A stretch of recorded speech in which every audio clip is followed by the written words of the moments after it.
तय एक गांव के एक कोने में स्थित पुरानी हवेली हमेशा के लिए रहस्य से भरी रही थी।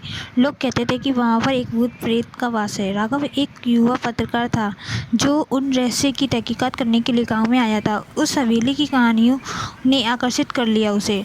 वे सच में जानना चाहता था कि गांव के लोग जो कहते हैं वो सच में है या नहीं है। एक रात चांदनी की हल्की रोशनी में राघव ने उस अपनी टॉर्च को लेकर हवेली के दरवाजे को खोला। हवेली अंदर से खंडर बन चुकी थी। हर कोने में मकड़ियों के जाले लगे थे, धूल मिट्टी से जमी हुई थी। उसने धीरे धीरे हवेली के हर कमरे को देखा, पर उसे असामान्य कुछ नहीं दिखा। अचानक से एक कमरे से उसे कुछ आवाज़ें सुनाई देती हैं। उसने उस कमरे का दरवाज़ा खोला, देखा कि वहाँ पर एक पुराना शीशा है।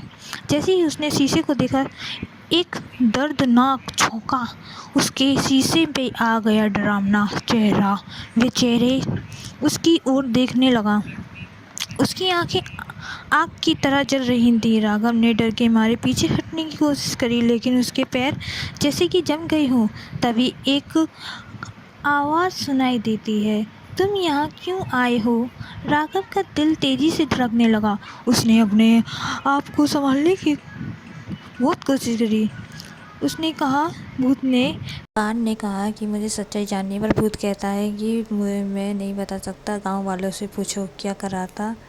गांव वाले मुझे बिल्कुल पसंद नहीं करते थे। एक दिन उन्होंने मुझे मार डाला इस हवेली के अंदर, इसलिए मेरी आत्मा अभी तक यहाँ भटक रही है।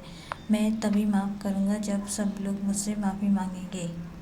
अब पत्रकार हवेली से बाहर निकलता है और गांव के पास चला जाता है और गांव वालों से कहता है कि तुम उससे माफ़ी मांग लो, वो हवेली छोड़ देगा।